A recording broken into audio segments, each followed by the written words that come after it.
Good morning, good afternoon, good evening, wherever you are in the world. My name is Jade, and this is How to Hack on iOS. And today, we are welcoming to the show...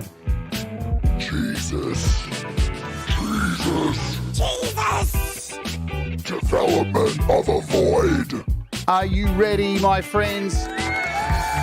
This is the second last interview for the year, and we're going to kick off with development of a Void's track, Visceral Reverence.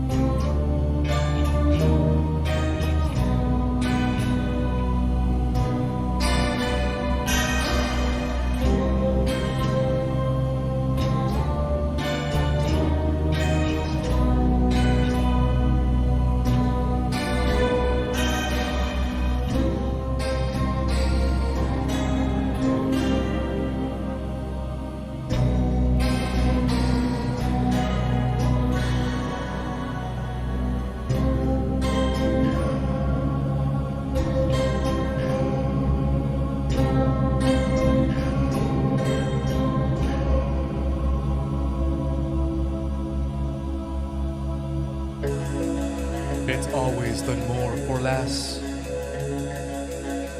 Finding the meaning for death? Careless. To fill a void so deep it's hard to realize it's even there. As mental agony pushes it away, storm into a dare to balance emotions, the good and the loud ones. It's microscopic, like the cipher of a vein, and it can't be set free. So dense, the heaviest mass of air that can ever feel. It can be raised high above the head and dropped in a lonely hand, and once it lands, it pierces through the flesh. And who would ever detect? It tumbles like a whistle in despair, and nothing notices except nonsense. As it goes through the floor, there is no hope but to endure. Earth pulling it, it breathes the being to the...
See my ghost and crumble with a blank face, as if coming to terms with going insane. Before I can bear to justify, to break into the skin and sink even more. Is this how truth steers behind unseen? A heart bright, the heart of the earth, home that compares to no other. Wanting to land already became an endless story, but passed right through all might and just kept going, ripping through the other side and moving faster from the solar system to pass through all debris and still going so far into gray, straight ahead and seeing nothing but blackness. To turn again and see the galaxies like stars further away until they can't be seen anymore.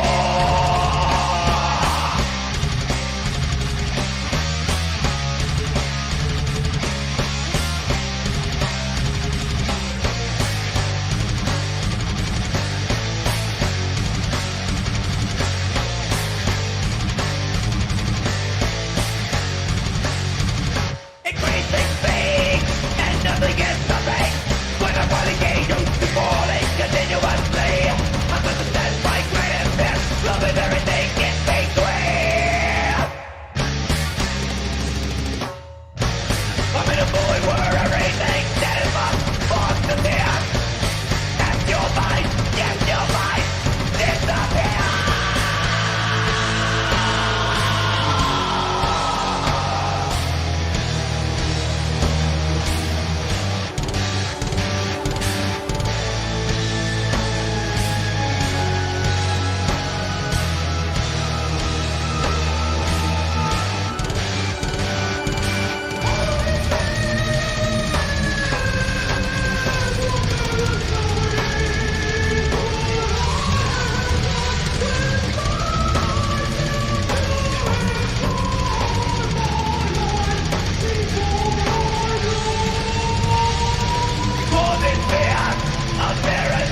Wow. Hello, everybody. How you going? Wasn't that sick? Welcome to the show. I'm Jade. This is How to App on iOS. Yes, it is our second last interview for the year. And boy, I've been excited for this one. What a killer song that was, yeah? Man, unbelievable stuff. And we're going to hear a lot more music from our guest today, Jesus, who's on the show with us. Yes. But let's get into talking about our sponsor first, because we must do this, and then we will get the show on the road. So thank you all for being here as well. But today, guess what? Our show is sponsored by DistroKid. And I can't thank DistroKid enough for sponsoring the show. I've been with DistroKid before they began sponsoring this show and releasing music on the platform. I moved from my old platform. I was with another company. I'm not going to say their name. And I was with them from like 2010, 2007. And I spent so much money using them that I, in 2016, moved across to DistroKid because for the very, very low price of $22.99 a year, you can release unlimited music through DistroKid. And if you use my code that's over there, it's in the description. Thomas has put it in the chat as well, distrokid.com/VIP/Jade Starr. You'll get 7% off your first year. There are 3 plans you can go for. I use the ultimate one here because I have too many death metal bands and I pay $90 a year to do so, and I get 5 artists to do so. And it's wicked. I can't complain at all with my service from DistroKid. They continue to add new features and offer new ways to share your music once it's uploaded. So it's so much more than just that. Plus, in the middle of the show today, we'll talk a little bit about something special that they have just released for people who may not be using iOS, yeah? A bit of an alternative. And as I say on every show, I want to thank DistroKid. I love you, DistroKid. They haven't told me to stop doing that yet, so I'm going to keep doing it until I get the word to not do that anymore. So thank you, DistroKid. We'll have a little chat about them again halfway through the show. And we'll say hello to you all as usual in the chat after about, I don't know, another 15 minutes or so. So we'll let everybody get here and chill, enjoy the chat and hanging out.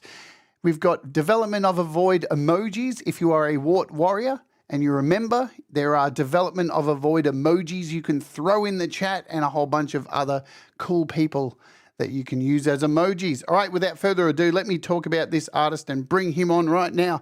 So I came across this artist on the many music channels that we have here that play people's music and was like, oh my God, we have another metalhead who plays something decent because there's a shortage of us here in this community of brutal metalheads. And it turns out not only is his music absolutely sensational, but no matter how blasphemous he is and evil, he's a really intelligent and kind and wonderful soul I've got to know over the last few months. So let's bring him on without further. I know I'm ruining your reputation, Jesus. Let's bring him on. So you may not know this, but yes, his name is Jesus, and we are 2 days away, 3 days away in Australia from his birthday. So without further ado, let's bring on the man of the moment. Ladies and gentlemen, welcome to the show, Jesus. Yes. Hang on. What happened? We got you frozen. What happened? As soon as we brought you on, we froze. Are you coming back? Let's see. No, we've frozen. He's frozen the internet. What is happening? Should I? Yes, Jade. He's back. Finally froze. You guys see me or hear me? Oh, hang on. I got a screenshot. There you are. You're back now. Am I here? You're Am I back live? now. You're back. You're back. Yes. Hello. Finally. Finally, the time has come, You know how long Dark I've been waiting for this. You know how long I've been waiting for this moment. We talked And about it ruined, right? I froze. No, Did I no, freeze in the it's all beginning? good, man. So we were talking about this before the show. Oh, Shit, okay. shit happens on live streams, and you just got to grin and bear Yeah. it. Now I've been on your show a shitload of happens. times, so finally you're Yeah. on my show, and let me just say, I know. as hopefully I regard you as a friend now. I've spent hours sitting on your show talking about philosophy and stuff, and let me tell you, it's been some of the Yeah. best evenings I've had on YouTube for a long time. I'm getting goosebumps thinking Cool. about how much fun I had. So thank you, firstly, for that. I really enjoy those, and I've been missing them every week. All right. Yeah, I will return. I'll come back. Good. We're going to do things a little bit different today, folks. We are going to start off today's interview with a word association game. Now, I'm going to give you nine words, my friend. Nine words. And I think I can count to 9. all I need back is a one-word answer. Okay, let's do it. Good. Jesus. Evil. Ray Pierce. Satan. Those 2 words. We'll let it go. Satan. Jade. Metal.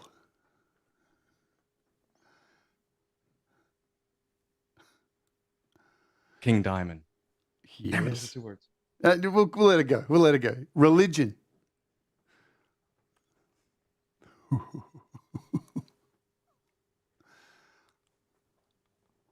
Misunderstood. Politics. Overrated. Money. Game. Aliens. Belief. Guitar. Sexual. God.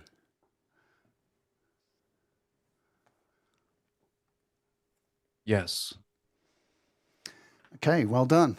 So there's no report at the end of it. And the final word I want to hit you with, Did I pass? Did I pass the test? there's no pass for that. It's just an interesting thing. I thought it would be perfect for today's show. Now let me wrap Great. this up. That was awesome. Dennis Ellis writes, human nature. Human nature. I don't know if I think he means the band. I think he's asking me what I think about human nature. Oh, okay. Oh, there might be a band named Human Nature because capitalized. It's Human an all boy band. Evolution. I would Evolution. give evolution to human nature. Yeah. All right, let's talk about the last word I want to throw at you, and where you can give whatever you want. Jesus, what does music mean to you? Everything. No, I'm just kidding. Music, I guess, is what gave me my identity, for lack of better terms. Before I discovered music, well, I've always known music. Before I discovered the guitar, I was some short, shy, fat Mexican little kid who had nothing to offer the world, really. If you wanted a son, you wouldn't want him to be like me because I was too much of a entitled, whiny crybaby, I guess you could say.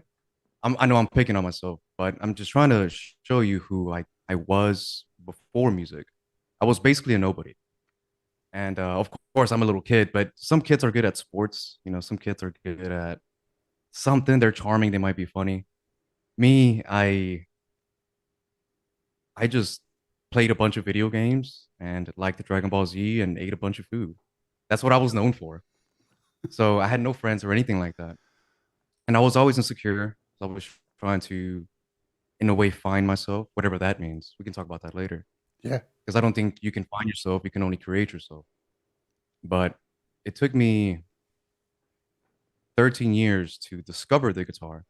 And when I found the guitar, I then discovered music. Even though I was already a musician, I played trumpet in bands. I was a big fan of all kinds of music. I've always loved music. But the guitar is what made me feel like I could create myself. I could become something. And I can find a group of people that I can be with and earn respect and finally get a girlfriend and finally get laid and just I can finally enjoy life. I didn't enjoy my life as a childhood. I was always scared. I always thought I discovered death really early, and I wasn't abused, like physically, even though I would get my ass whooped if I did something wrong. But I was, I guess, in many ways tormented. I was, like I said, I was a very sensitive kid. So let's say someone in my family would try to toughen me up by being mean or something like that. It would never work. It would eventually work, but I would take it the wrong way. But music gave me courage. It gave me strength. It made me believe in myself, which I think is the most. That's what a lot of people lack or they try to do, right? You need to find something that allows you to believe in yourself, and once you believe in yourself, nothing can really bother you. For the most part. Yeah, I know I'm on it with that. Nope, we it's a lost. big ass answer, but that's what music means to me in a way. It's of all the arts, music is the one that. Oh shit! Am I still here? Yeah, you're still here. Am I still here? Yeah, still here. Okay. Okay. Let me do something right here. I'm getting this message saying internet connection. Yeah, you're kind of skipping a little bit while we're waiting for you to see. Hopefully, that we've got a backup just in case, so we know that. There you are. So you're back now. Yeah. I always say that music. Are we good now? Yeah, we're good. I always say that music saved me. Yeah. Okay. Yeah. Yeah. Yeah. There you go. Yeah. Yeah. Music saves. Jesus saves. I like that. That makes sense. And I'm going to lead into that. So nice segue. So when I first met you and we hung out for a bit and then you kind of revealed your name and you said, yeah, my name's Jesus. Yeah. And I think you had been talking a bit about religion and stuff in your channel. Me, stupidly, went, oh, Jesus. And you went, no, motherfucker. That's not it. That's not it. Because I think a lot of people go to that straight away. And I did as well. Yep. I want to ask you about the responsibility. Does it feel like being named Jesus, does it feel like you have a responsibility or this weight on your shoulder with the name? How has that name been given to you by your family, and that's how it was given to you as Jesus? How has that affected you throughout your life, and how do you carry that cross? So before I discovered the guitar, I was not Jesus. I was Jesus. Right. And most people don't call me Jesus. Most people who I grew up with call me AB. AB is short for Abraham. It's a Spanish kind of thing. Yep. In Spanish, you simplify everybody's names for some reason. I guess in every language you do that, but I was AB. So my whole life I've been AB. I didn't become Jesus until one of my best friends, I guess I can name drop him. His name is Jordan. We discovered music together. I discovered the guitar. He discovered the guitar too at the same time, even though he eventually became a drummer. He started calling me Jesus. And that was weird to me, but it made sense. And his logic was that, well, I'm not Mexican and I only speak English and I see your name as Jesus, so I'm going to call you Jesus. And so in a way, he created me. And I ran with it. Like I ran with the Jesus thing, and eventually it became logical, like why I am Jesus and not Jesus. And I've talked about this many times, but I guess I'll say it again that like, my mom did not name me Jesus. Whenever I was born and the doctor asked my mom's like, ¿cómo se llama? She didn't say, se llama Jesus. You know what I mean? Like that's not, Jesus is not a real name. Yeah. First of all, that name, nobody's named Jesus. And if I'm not mistaken, Jesus actually means hail Zeus. Yeah. So anybody who's saying Jesus is hailing Zeus. They don't even know it. I think Jesus' real name was Yeshua or something like that. It was, absolutely. Yeah. And so I just took the name Jesus. And part of it is to get attention because, I was, like I said, I was nobody. And then when I discovered the guitar, I want all the attention. Even today, I'm sure that kind of shows sometimes. I kind of try to one up people. But it's all in good fun. I'm not never to bury anybody, But Jesus has given me powers. Jesus is it lets me know a lot about the other person. If I say my name is Jesus and they're like, oh, Jesus, it's like, no, it's Jesus. And then if they're like, oh shit, never mind. Okay, your name is Jesus. That person's cool. We can probably trust each other. But if they insist that my name is not Jesus and it's Jesus, then that tells me a lot about them as well.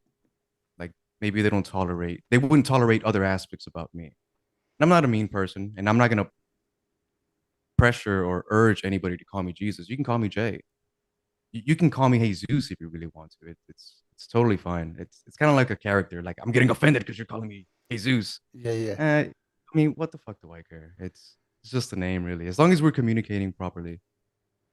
Absolutely. I hear it's the same thing as being trans. You know, if people go out of their way to go, well, Yeah. I refuse to accept it, so I'm going to misgender you. And I'm like, well, you know, when I That's on them. when I first came out, sure, it did offend me, and people would probably go, "You're a snowflake." But now it's like, no, like this is more about your problems than mine. Like, you know, Yeah, exactly. that gives me like the gateway to know you're a dickhead. I'll put you over there.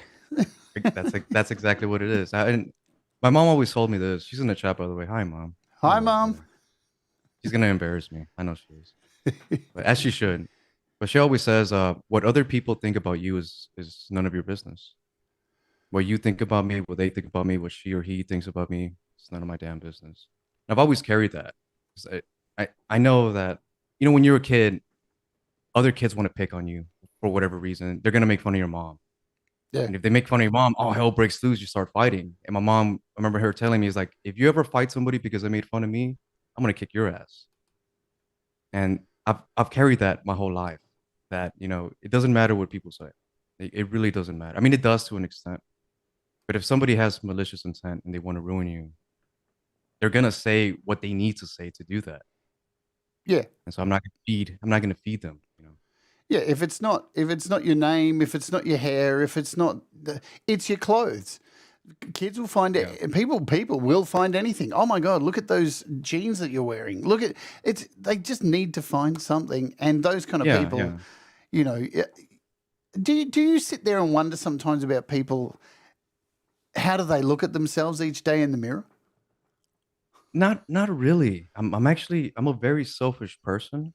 Mm-hmm. I kind of hesitate to say that, but I'm very deep in my own mind. There was something that I read. I'm into philosophy, of course. I think you know that. Yep. But Socrates, one of the original philosophers, said something that changed my life. And I read this a long time ago.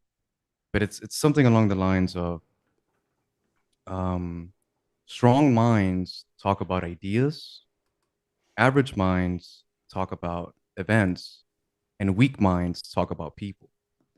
And I never let that go. I never let that go. I don't like talking about people. Of course, if we talk about physics, we might talk about Albert Einstein. If we talk about riffs, we're gonna talk about James Hetfield. But we're not gonna talk about their family or what they believe. We're Yeah. gonna talk about their body of work. You know what I mean? Yeah. So when it comes to like what other people think, I really try to stay away from that, like from what I think they would think.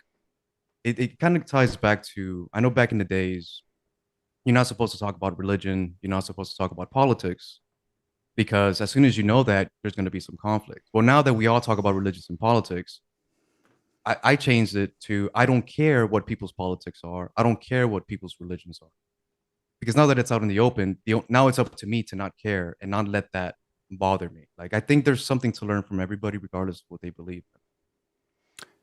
Yeah. Yeah. I was following politics really heavily for a period of time. I still do.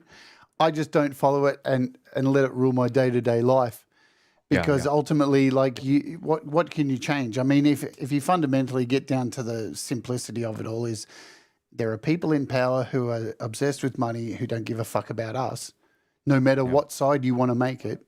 Then it's pretty easy Yeah. to walk away, I think. Yeah. Um, Yeah, I see that sometimes too, and it's always hard for me to. We were talking about woke on my stream the other day, yeah. and you asked me what exactly is woke, and I actually had to think about it because I thought I knew what woke meant, but I can actually explain to you how I discovered what woke is.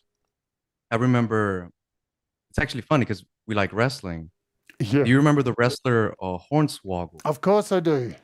He wasn't a wrestler. He's a No, midget. he's He's just a midget guy. comedy relief because he's small. Yeah, yeah, yeah. whatever. I think he calls himself a midget, but whatever the case may be. Yeah. He everybody, I think we all know Chris Benoit. Chris Benoit was a man who's one of the greatest wrestlers of all time, Yep. but he ended up committing a very heinous crime, I guess, according to the reports. He killed his wife and his son and then himself. Mm-hmm. So it was a big deal. That was a big deal. And when that happened, it changed, the wrestling landscape, whatever. And everybody believed what the report says that he did this. But anyways, a few years later, and this might have been like around 2012, Hornswoggle was being interviewed, and they asked him about the Chris Benoit thing, and he was the first wrestler that I remember coming out and saying, "I think he's innocent. I think he was framed. There's some conspiracy behind it. There's too much evidence to prove, that somebody framed him." And then I was reading the comments, and in the comments, somebody said, "Hornswoggle is woke as fuck." And this was like 2012, 2011, whenever that interview happened. And that's the first time I saw the word woke. And I was like, oh, well, I'm woke too. I'm woke because I believe in the Illuminati. I believe that George Bush knocked down the towers. I believe that, whatever conspiracy was there to believe at that time, I Mm-hmm. believed it. Or I wanted to believe it. I had an open mind because religion is bullshit, blah, blah, blah. So I'm going to go down this aisle. And I found out that that's what woke means or meant. Woke meant that you believe in like a conspiracy or you believe in the You other were side. awakened from the Matrix Yes. originally, Yes. and now Yes. something happened to it. Words change over time. Yeah. Words evolve. Gay used to mean something else, mad used to mean something else, whatever. And woke means something different nowadays. Woke no longer means you believe in the conspiracy. I think woke is something more like woke is another way of feeling holier than thou. And this is it's tricky because most people who are considered woke, like on the left side of the aisle, they're not really religious. So how can they be holier than thou? But that's really what they are. It's when a group of people feel like their victimhood is more important than other people's victimhoods, and that gives them like a certain set of power. That is what's considered woke, in my opinion. And the original wokesters were not the modern day, leftists or whatever you want to call them. I hate using those words. The original wokesters were the religious people. Remember when I was a little kid and I was nothing, um, it was in the 90s that I remember the religious people were the ones who couldn't tolerate things. They were the ones who felt easily offended, whatever that means, by everybody. And then now they're like getting a taste of their own medicine kind of thing. But everybody's woke in one sense or another. If you feel like you're entitled to something, that in a way is woke. When I say my name is not Jesus, it's Jesus, I'm being woke in that moment. And when I do that, I have to catch myself and I have to tell myself, it doesn't matter what other people think or say. Like, I always have to be in control of my own mind. I Now think that's a big ass answer, but no. I think humanity is in a race to the bottom to be who's the biggest victim. it seems that way. Everybody's a victim. Like it's cool to be a victim nowadays, and a lot of people are victims. There really are people who are being killed. People live off and it. mistreated. There are Yeah. people, who are dying from it, and there are people who live off it. And to Right. get, I think it's fair to say, people, as you said, words change, and people are going to have different definitions and what applies to their world outlook and what's in their life. So I think one definition is really not going to suit all. Just like one haircut doesn't suit all, just like one religion doesn't suit all. Yep. Yep. Yeah, I think when we're weaponizing words, that's the bigger problem. Yeah. With things like woke. I mean, I like being awake because Yeah. if I'm not, I'm dead. Yeah, I would like to think that I'm awake and conscious and alive and open to, whatever. But yeah, that's always a tricky subject. Yeah, absolutely. Because people are going to get offended.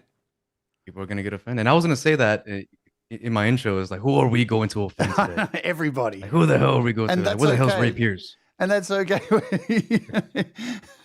Folks, if Ray Pierce comes in, I'll give him a moderator. No, I'm not doing that. No. Let's play a song and then we're going to come back and talk about your early years. I'm going to play Spooderdueler.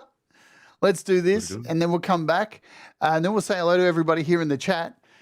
So let's play this. You ready, guys, for a bit of rock and roll? Oops. Oops, I muted myself. What a dick. You ready, guys, for some rock and roll? Let's mute. Make sure I got everything. God, I've got the vegan metal clip up by accident. The vegan metal cook. All right, guys, let's go.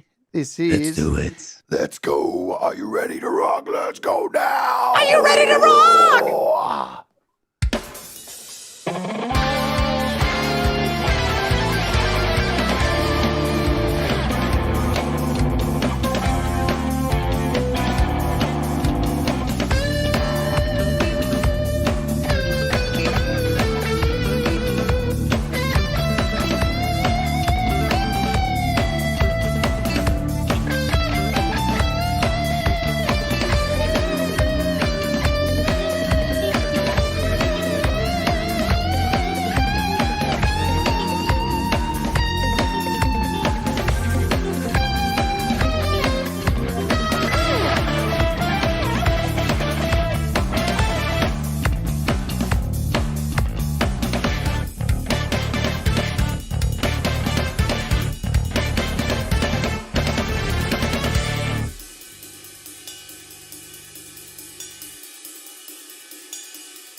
Do you want to tell us a little bit about that song? How'd that come into inception?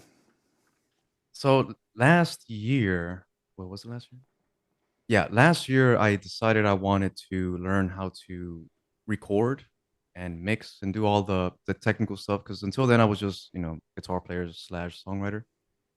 And I joined this community called Dwelling of Duels, which is a very nerdy video game community where every month there's a theme, and a theme could be something like a, a video game from Super Mario, a video game from the 90s, a video game where there's only female characters, whatever. There's all kinds of themes, and you pick a game specific to that theme, and you pick a song or multiple songs or whatever, and you have to recreate it. Now, because this is video game music, it's all MIDI, it's all Yeah. samples and stuff. You got to do it with real instruments. At least the main instrument has to be real. You actually playing it live. It could be a keyboard, it could be anything. And so I joined that community because first of all, I'm a nerd. I like video games.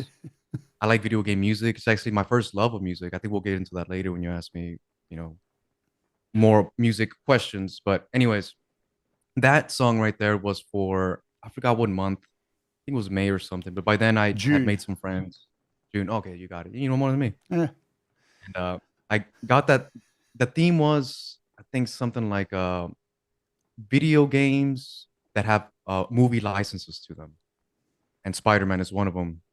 And so I got that one, and I joined with a friend. His name is Matt. So on the right speaker, that was the other guitar player. He's a jazz musician, he's an incredible musician, and he helped me build that song. It was mostly mine, and he mixed it for me, and he played the guitars. And I show that song because that's me showing off, basically. It's me just showing off jobs. It's not really my style of music because I'm more darker than that. That one's a little jumpy and poppy, but again, I'm covering a video game, so. Absolutely. I'd heard you on Hippie, I think, doing death covers and stuff. And I was like, oh, yeah. And then I heard that, and I just thought it was some guitarist who I didn't. And then I was like, what? That's a Void. Oh, dear. Oh, wow. So, as we say, never judge a book by its cover. Thank you, Velcro, also for the 10 gifted memberships. You rock. And thank you, Michael, for the very kind Christmas super chat. Thank you so much. He's so kind. Yeah. He's one of the most kindest. And we've all been on your show together chatting as well too, haven't we? Yeah. I do miss those when it's us three up there having a chat. They will happen. I got sick before Chad had his metal show. So I remember that whole week I was trying to get the song ready, and I got sick, and then I was sick for like maybe 3 weeks, which is really weird. Like I never got COVID. If I had COVID before, like I didn't know because I never got any of the symptoms, but I finally got it. And I was gone for like 3 weeks, and then I still haven't really returned from it, like psychologically. But I've been underground. Like I've taken this opportunity to just work extra hard, and I'm gonna hit the next year very strong. That's awesome. Next year's gonna be good. We'll be back on the we got some premieres today too, don't we? Yeah. Is it two that people haven't heard? Yeah. Yeah, there's 2 that people haven't heard. Yeah. Awesome. So let's say hello to yeah. One of them they've heard it on Chat's channel, but I remixed it, I changed it, I updated it. So sure. Let's say hello to everybody here. So if you want me to yell out your name, type something in the chat so I can find you.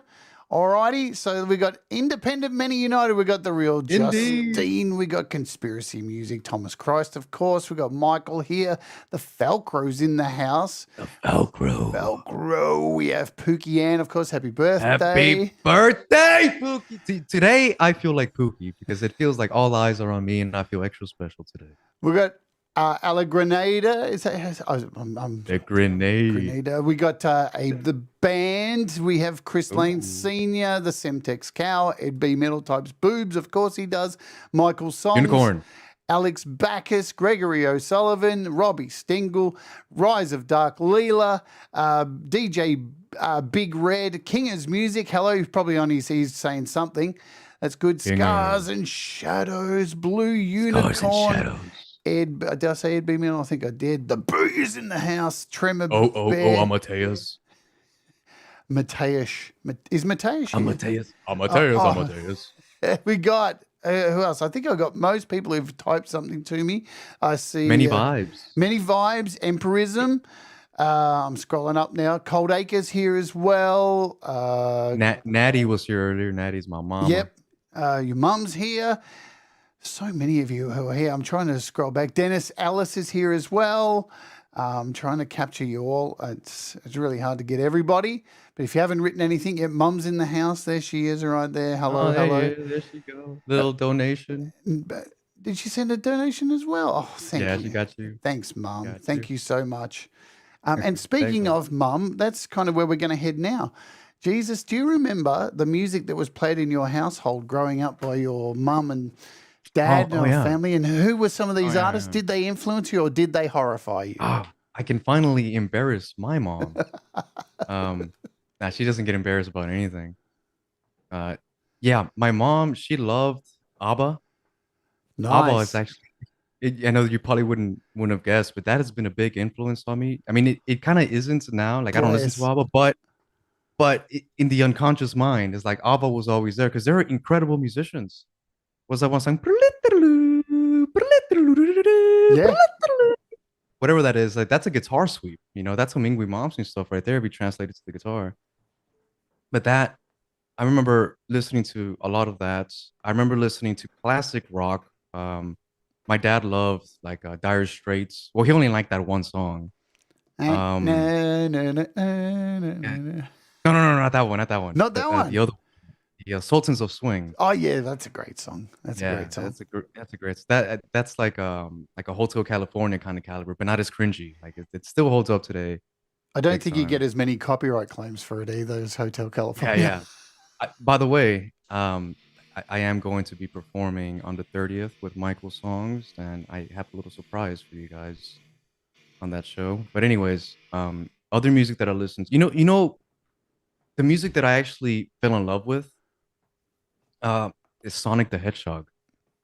The first music that I really felt was like my music was video game music.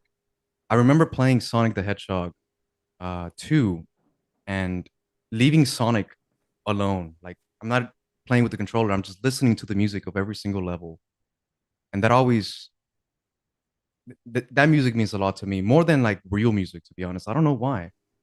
Even though video game music is very like strict, you one can argue that there's no emotion in it, but I think there is. Like, well, Yeah, you have to create the emotion yeah, I don't in your agree that own way. there's no emotion. I don't know. Yeah, it's It's very emotional to me. yeah. Yeah, that video game music has been a big deal for me. And then of course Queen. Queen was a big band. In my family, Queen is like supreme. Like everybody loves Queen. Unfortunately, not that many people or nobody really liked metal. So I didn't know what metal was. I didn't discover metal until way, way later.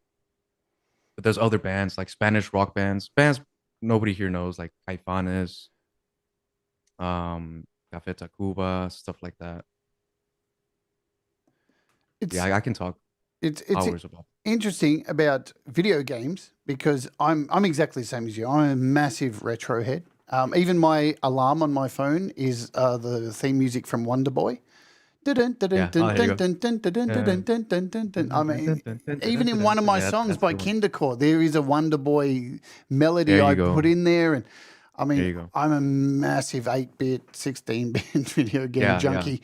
I mean, It, it's it's a great bank to like steal from. You know yeah, what I mean? Like you can just borrow from nobody would ever know, really. the If melodies you are incredible. You say it's really strict, but like with songwriting, I think as a singer, I've always, I don't think a vocalist needs to be, opera trained and classically trained to yeah, be able to understand melody and generate melody that sticks in people's heads. It's the most important thing. And video game music yeah. did that. Commodore 64 games. There are so many Commodore 64 games that I know. Mm. I probably know the music better than the game. Nice, nice. Yeah, yeah. I know exactly what you mean. Castlevania, Yeah. those kind of games. I know the music more than I know, you know. I don't play games anymore. I mean, I do sometimes, but I really just listen to the music to be honest. Are you a multiplayer gamer or a solitary gamer? Ah, I'm super competitive, so when I play multiplayer game, like I hate to lose. I show no mercy. So I do love that. I love big games like Super Smash Brothers or Street Fighter or one-on-one kind of games. But I'm more of a soloist kind of person. I Yeah. like entering a world where I discover things and upgrade my character, kind of things like that. That's how I view life. Like life to me is just a video game, and I am a character, and I have certain stats, high in other places, and etc. Life is very much a video game to me. DJ Big Red says, "What? No Vic 20?" Yes, I started with a Vic 20, and There you that's go. what my family got me. And I was like, after 3 months, can I get a Commodore 64? These games are crap. Yeah. And they said, if you're good. But I'm a solo player as well. I love story-driven stuff. Looks like Dom Torregrosa says story mode. What are you in the chat? Tell us, are you a single-player story mode or are you a online? I can't do online. I get super frustrated with Yeah. the idiots on there and the dumb shit they say, Yeah. and because it just Yeah. gets super fascist sometimes, and people just say fucking the Th- dumbest shit. They're trying to psych you out. Yeah, Like they're yeah, really trying to like get into you so they can get the edge and stuff. I get why they do it, but I'd totally. rather just listen to. If I'm gonna play Call of Duty, I'm gonna listen to death metal while I'm shooting people. Yeah. I don't care what they say. I'm playing solo anyway. Yeah, absolutely. I'm a solo player. I love a good story. I love a good Metal Gear Solid story, and then I Yeah. cry at the end. I'm so Yeah. invested in that Yeah. shit. I get more enjoyment from video game solo stories than movies these days. Oh yeah. You know, I think video games is the ultimate movie because like you yeah, have things like music, right? Music is not visual, obviously, but you can add visuals to it. There's like arts that's only visual. There's no sound to it, and then there's other arts like cooking. I think cooking is an art, but obviously I guess it can be visual, but it's mostly taste. And then you have something like a movie, and a movie can incorporate pictures and it can incorporate the music, but the video game does that, and you can control it. So I do think video games is the ultimate form of art. When you asked me earlier, what does music mean to you? I actually don't consider myself a musician. I consider myself an artist. And if I was the ultimate artist, I would be a video game developer because I would develop the game, I would develop the graphics, I would develop the music, everything. That I would be in God mode if I can, do everything myself. not And you'd just the become son rich of. too. So you're currently in the son of God mode. Oh no, no, yeah. God Junior mode. There it is. That's a level up, my friend. Yeah, And we're all aiming for that level, I think. Do you recall the first album that you purchased with your own Jesus money, and the first one that was given to you as a gift? Master of Puppets was the first album that I bought What with a good my money. album. I know, I know. Um, that album is still special to me. The first time I heard Master of Puppets, it was in the car, and I just remember hearing the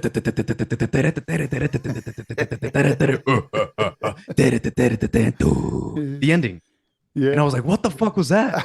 I couldn't believe that. I thought it was fake because it sounded like machine like. I've never heard anything like that in my life ever. Just the consistent. When I hear music, I imagine like how are you doing that? And I'm putting my fingers where I think it belongs, but I couldn't put my fingers in that song. I didn't know what the right hand was doing. Like it didn't sound like it was alternate picking. It was just straight up down. I mean, we all know James Hetfield just down picks. Yeah. When you first hear that, like you don't know what the hell's going on. I thought it was fake, but it changed my life, and still to this day, like I don't listen to it that much because I fucking heard the shit. I got it all memorized. Yeah. Yeah. Absolutely. But every once in a while, you gotta smoke a little something. You're gonna see your family. You might as well smoke a little something and just drive for an hour and listen to Metallica, listen Yeah. to some Master of Puppets, just to go back to those times. And I remember everything that happened in my life when I discovered that album. But anyways, Master of Puppets is the first one I bought with my own money. The first one that was given to me was actually stolen. Oh, Um, and I didn't steal it. My dad stole it. My dad stole, or maybe he accidentally stole it. Maybe I don't know. But my uncle, this was back in the day when you recorded songs from the radio on tape. But my uncle had a mixtape of ballads. He had Foreigner on there. He had Prince. Any cheesy ballads from the 80s was in that mixtape, that cassette tape. And I remember listening to that for hours, hours and days. And my dad stole it from my uncle, and I stole it from my dad. I wish I still had that tape. But yeah, that's, I guess, the first thing that was given to me was actually something that I stole. I was a bad little kid. Blasphemy from an early age. All right, let's Yeah. let's talk about it because we are both metalheads who've been listening to it for a long time, and we've had many discussions about metal. What's your opinion on Metallica through the years? Are you still a fan? Was there a time Yeah. when you dropped off? Worst Interesting you album? bring that up. Worst album. Interesting you bring that up. I for again, Metallica really changed my life. I found the guitar, but whatever, etc. Um, for like 2 years, I was into Metallica, die-hard fan. I was learning all of the riffs. I learned guitar, Metallica from the very start. So sometimes people ask me, is like, how do you get your chops? Whatever chops you think I have, I got them because all I did was play Metallica. Mm-hmm. You're everybody can always get better, but I think your foundation really determines how far you can really go and how quickly you can get there. And I jumped with Metallica, and I never thought I couldn't do it. I always believed in myself. So, and Metallica is very difficult music to play. But Yep. I'm telling you this because I want to illustrate how much they meant to me. And something happened to me. I started believing what other people were saying. And what people were saying were that Lars Ulrich is a douchebag. Why? Because he's rich. And so that automatically makes him a douchebag. And because he didn't want people to have free music. And I didn't have an opinion when I discovered that whole Napster thing. I was like, I think 14 or whatever. But I remember buying into it for some reason. And I'm like, yeah, Lars is an asshole. I don't know why, but apparently Lars is an asshole, and that's what I'm supposed to say and think. And then I found out that they sold out. I didn't even know what that meant, but apparently they sold out, and that's a very bad thing. Oh yeah. Like, fuck Metallica. They're rich and they sold out. I never want to hear Metallica ever again. That happened to me. I bought into that's politics right there. When you believe what other people say instead of just, believing from the heart what you want to believe, that's politics. And so I did go through a moment where I hated Metallica because I was young and stupid and I don't know what I'm thinking. I'm trying to do the right thing. I'm trying to be a good person. I'm trying to, etc. And but it's stupid though. Who Yeah. cares what Lawrence Ulrich is doing or thinking or James or anything? Because as soon as I hear the music, it doesn't matter. Like the music is really I can't politic my way from liking the music. I can't now say Metallica sucks because I don't like what they're doing. So I did go to that phase and I was in that phase for a little while. And when I snapped out of it, I came back to Metallica and I really respect what they did, what they've done. And again, without them, I really wouldn't be here. Like I wouldn't be the musician that I am today. And they're not my favorite band at all, but they were the band that impacted me the most, at least during those difficult times. Worst album by them. Oh, it's a hard one. I'm not gonna say Saint Anger. I'm not gonna say Saint Anger because that's kind of like the obvious It's one. too easy. It's too easy. It's too easy.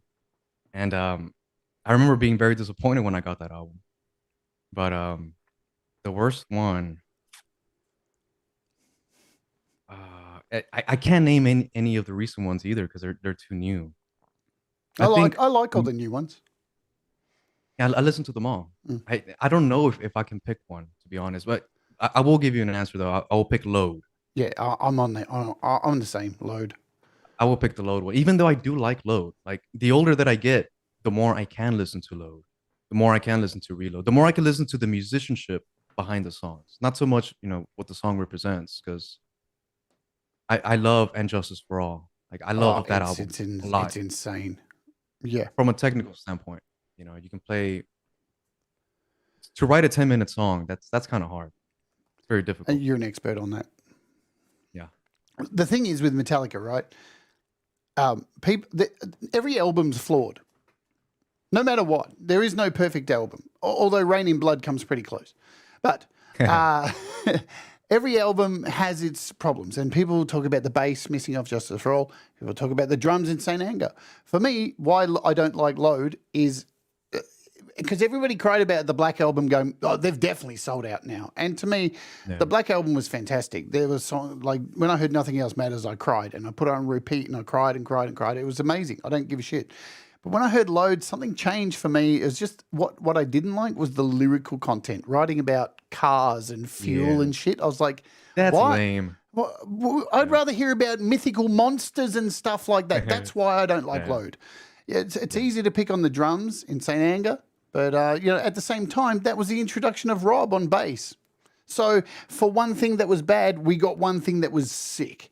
There you go. So you have to balance things out, I think. Yeah. Definitely. Let's play a song. We're going to play a premiere. Do you want to tell us? We're going to play. Which one we're going to play? You know which one we're going to play. Hang on, let me find the title of it. Terrible. Yeah. We're going to play Endorphin Grime. Tell us about this song. Yeah, this also dates back to when I was doing the video game stuff. This was the November theme, and I think the theme was, I don't know what the theme was, to be honest, I forgot. But anyways, the song here is, you had to pick a song. I picked Power Rangers, and I picked another song by Nocturnus, and I mashed them together. And this was last year whenever Tommy, the Green Ranger, had died. Right. And me being the blasphemous bastard that I am, I decided to do something with that theme since it's fresh. It's like in wrestling. I'm a heel. So if something happens in wrestling you're not supposed to talk about, I'm going to talk about it because I want to get some heat, Yeah. So I made a song. Tommy's dead. Tommy died in real life. But in this song, Tommy did not commit suicide. Tommy was framed. The bad guy, I think his name is Goldar from Power Rangers, came back in time and killed Tommy, framed it as a suicide, and offered the head to his princess Rita. And that's what the song is. It's my black metal version of Tommy's funeral. Endorphin Grime, which is a play on words with It's Morphin Time. Oh, in memoriam of. You geek. I love it. Right. I'm right.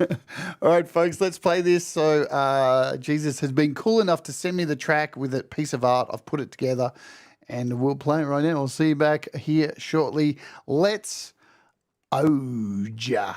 Oh.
Turn back, be seen. Vulgar awaits you. Tommy has to die. A sacrifice, the chosen.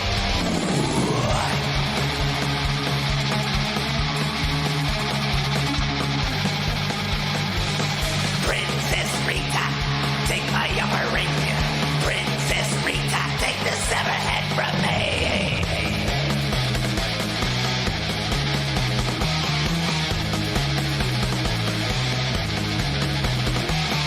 Tommy hate to die.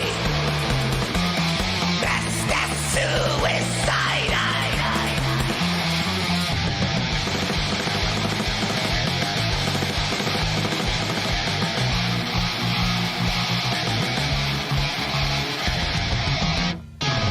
Princess Rita, take my upper ring.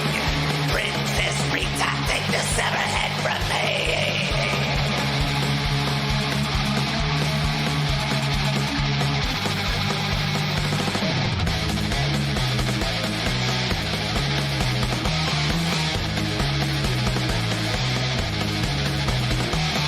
Tommy hate to die. That's suicide.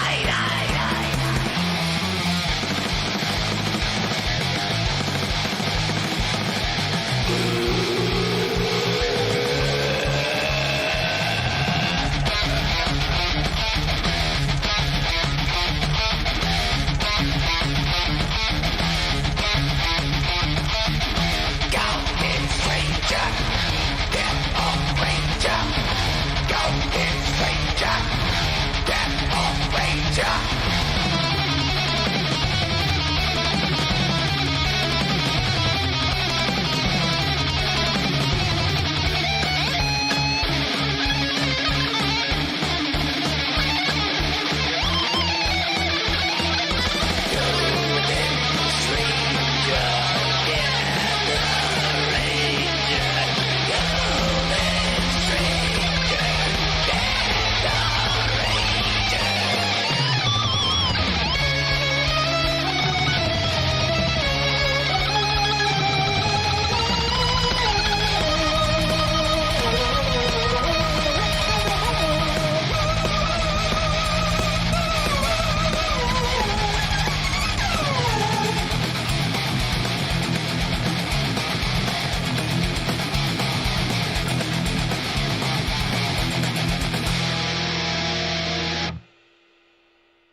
Holy fuck.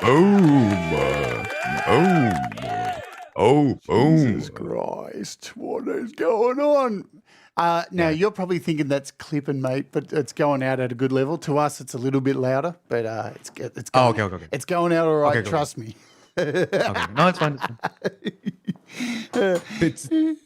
Black metal clipping is not a bad thing. I know. It's supposed to be raw and dirty, man. What are you doing selling out? Yeah, I know, right?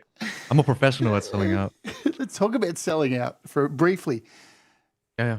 So, what's your opinion on selling out? Do you think it exists? I don't even know what it means. I mean, you're supposed to sell. First of all, like even if you're not selling anything, you always have to sell yourself. You have to believe in yourself and sell yourself. It doesn't matter what you do. Like if you want to do something, people have to believe that you can do it before they know that you can do it, right? Yeah. So to me, it's necessary. It's a necessary part of life. To not want to sell out, it's almost like saying it almost gives you an excuse to not do anything.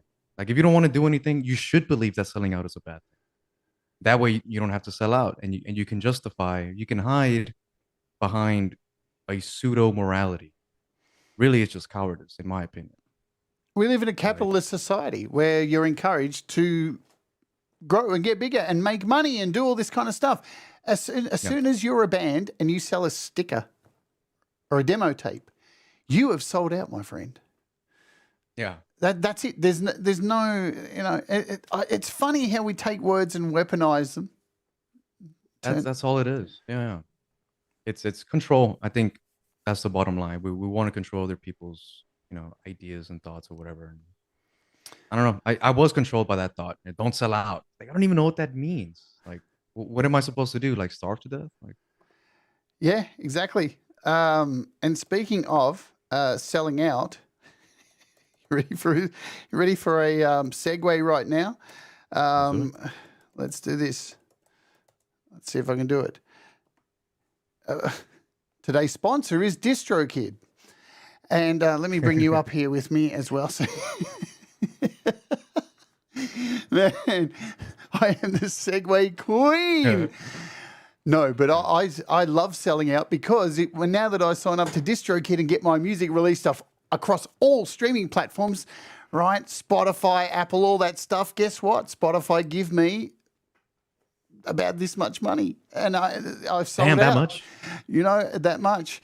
And but I get to release my music for a very small price of $22.99 a year. That is the basic entry level you get to do and release unlimited tracks. Yeah, unlimited tracks, unlimited songs, unlimited albums, Spotify checkmark, royalty splits, access to 21 free tools to help promote that stuff once you've got it out.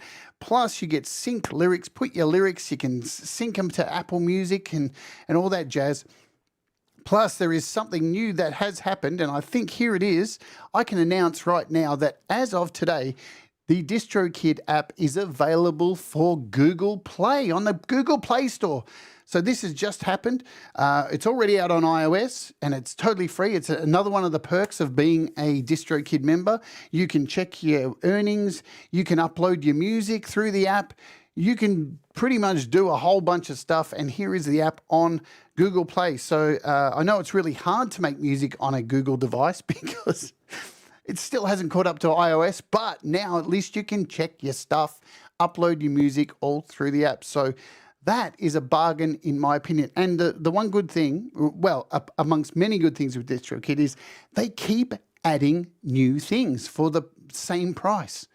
There's always new ways to, showcase your music, make little shorts, make little videos, and promote as much as you can. So if you'd like to save 7% off your first year, there's a code, see it up the top, distrokid.com/VIP/Jade Starr. Thomas put the link in the chat as well, and it's in the description.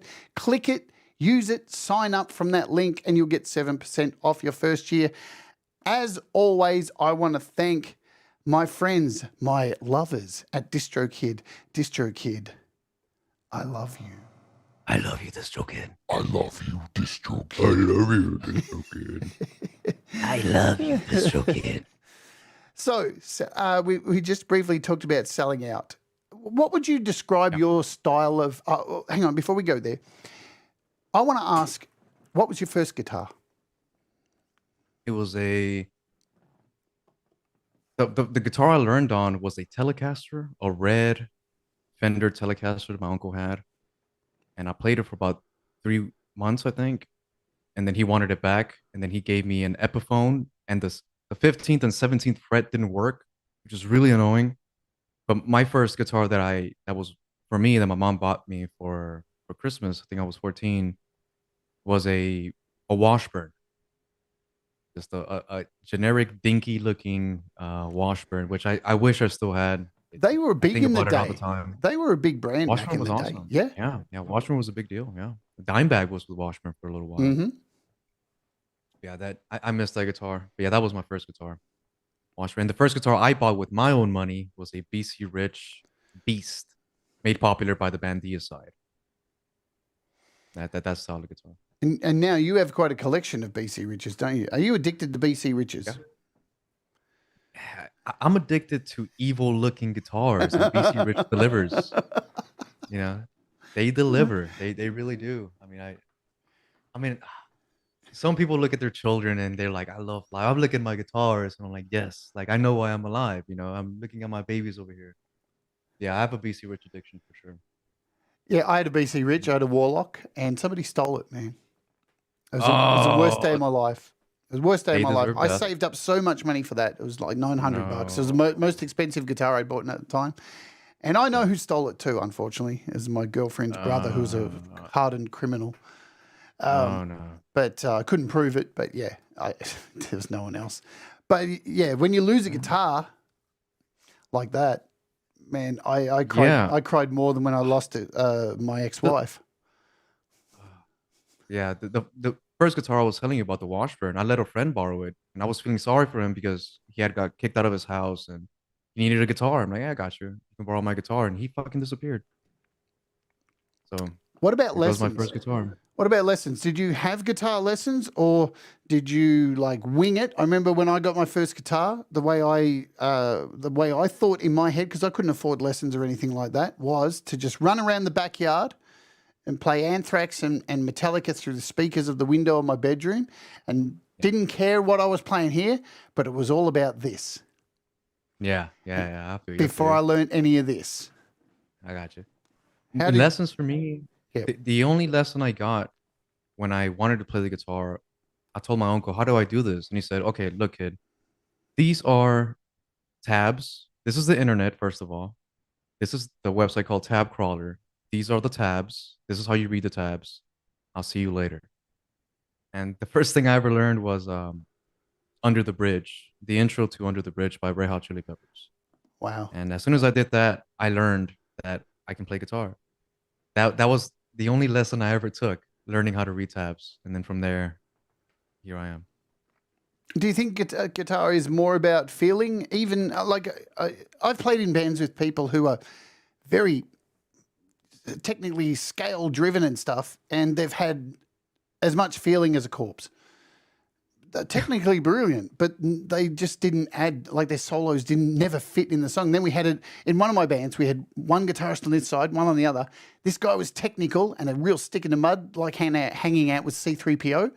And the other guy was just really cool and a surfer and just made lots of mistakes and kind of was more in the Jane's Addiction thing.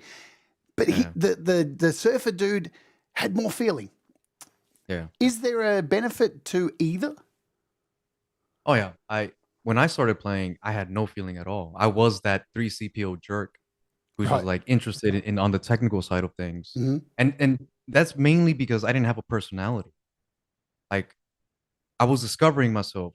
I was building myself with the guitar, but I could never play the guitar and go like, ooh, like make those faces, you know what I mean? Like I always thought it was too cheesy. And so I was a rebel. I rebelled against that. And I was just like a sit down, kind of play guitar, make sure I hit every note kind of guitar player, which is very boring. I didn't know that at the time because I thought the only thing that mattered was speed. But eventually I became open to, the emotional side of music.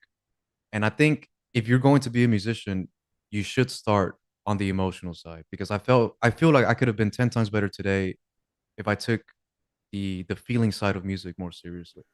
There's something to be said about that. Like the best guitar players in the world, like Gilmore, he's 100% feeling. I think he's even said himself, like they asked him, is like, why do you play like that? Why do you play so calm and smoothly? And he's like, because I can't play fast. Like I literally can't play fast, so I have to make sure that every note I hit is important or means something. Yeah. So, It's I like always encourage people, with that. But new musicians, like play something that feels good, not something that it's flashy. Well, that's what music is about, isn't it? Like making people feel something, and Yeah. no matter what it is, it's up to the listener to feel what they feel. You can't dictate Yeah. what people feel from your Yeah. music. I saw Yngwie Malmsteen at a guitar clinic here in Australia, and by the end of it, I wanted to punch his face in. I felt it was the most sterile, uninteractive piece of live stuff I've ever seen. And I walked away with it disillusioned about guitar. Yeah. Because and there's no denying the guy's incredibly talented. Yep. But I got no feeling out of it, nothing whatsoever. And then I went to another guitar clinic from some Australian artist who's really unknown. And all he did was talk about his experiences in music and then how they applied to his playing, and then would play something. And my Lord, that changed my fucking life. Yeah. There you go. The interaction when you go see a band live, it's not so much about the music because you can just listen to the music at home. It's listening to music is so easy nowadays, obviously. But when you go to a show, like when I go to a show, I don't care if the band is playing the music exactly like the album. I'd actually be disappointed when that happens. Yeah. Like I want you to improvise. Yeah. I want you to do something I've never heard before, and I want you to look at me. I want you to look at the crowd. When I'm on stage, I only look at the crowd. Unless I'm doing something very technical, like I'm here with you. You know, you have to have that connection. Yeah. Very, Absolutely. Yeah. I worry about some artists. I see them concentrating so much on trying to deliver some kind of technical brilliance, and it's amazing. You can sit there and just go, wow, that is brilliant. But at the end of the day, yeah. is it the thing that you want to put on to rock you to sleep? Is it the thing that you want to put on to rock you while you're meditating or while you're walking or doing the things that make you ultimately happy or sad? A lot of the time it's not, because there is nothing there. You can gawk at it. It's almost like going to the zoo and going, look at that over there. I've paid admission to see this thing that I can't do. You know what I mean? Yeah. That's what you mean. Yeah, music is. Go go. No. You, my friend. What were you going to say? I was just agreeing. I was just agreeing with that zoo analogy. We're going to do something now, which I've not done before on the show, and I love doing these kind of things. We're going to take a look at one of your songs, and we're going to break it down. We're going to talk about it. Now, this is a 13-minute song. Oh, that one. Yeah. Because when I first heard this, I was like, what the fuck is going on? Yeah. In my opinion, out of the community we have here across YouTube, this for me is, I'm just going to tell you now, I, at the end of each year, do a top 20 songs that, and in no particular order, so don't get upset, everybody. This has made it into my list. Yes. Because Yes. I have not seen anything like this in my life. Cool. And we're going to play a little bit of it first, and then I'm going to pull the volume down, and then we're going to interject and hear the story behind it and the creation and what it is about. So do you want to tell us what the song's called that we're about to play and introduce it for me while I get it ready? This is the short version of the song, and it is entitled Divergenists. All right, let's do it.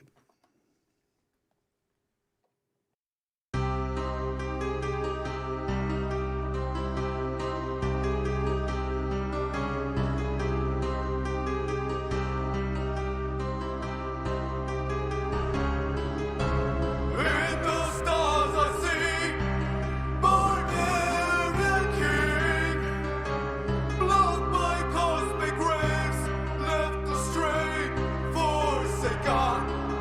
He wants to be reborn without sun, but left to stay isolated.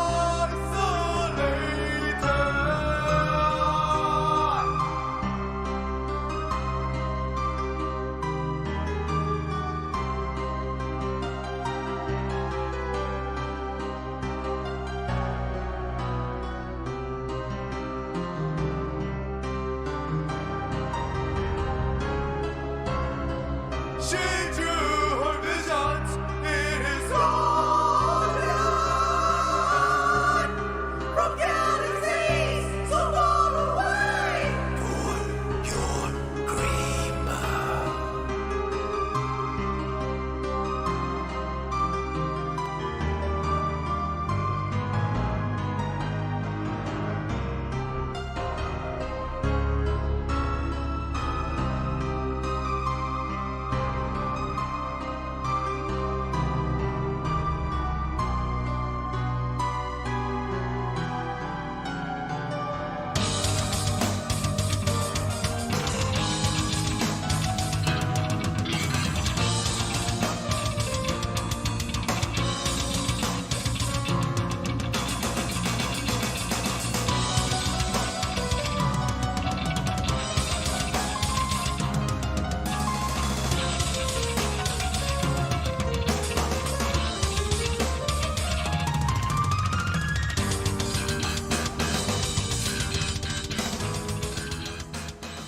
Okay. You hear that funky bass? Yeah. What's the story? What's the story behind the song? Like the actual content, the lyrics, the story. What are you narrating here? The first part was from the character from A Void.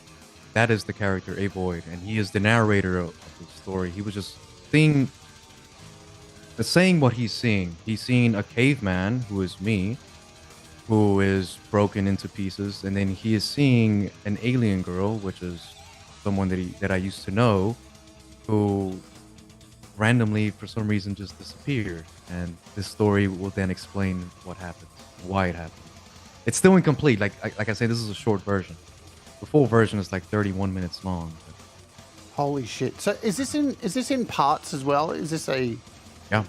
and how many parts to the song? On this 13-minute song, there's 3 parts. Yep. The intro right here. This is still part of the same song. As soon as it hits right here, this is song number 2. All right, let's. And this is what. We'll cut. We'll come back. Yeah.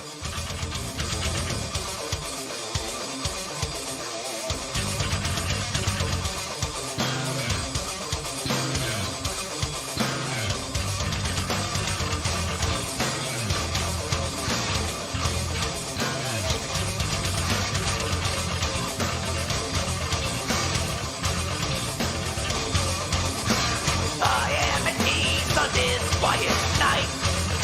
Clear view allows little light to shine. The air is moist, it's my favorite kind. What to make of life's mystery? Some chance the light is the closer from each scene. To whatever expects down the movement. Like closer for me to reach. That doesn't make any sense to me. What a wretched spell, like an inconsistent. When one you come down to luck.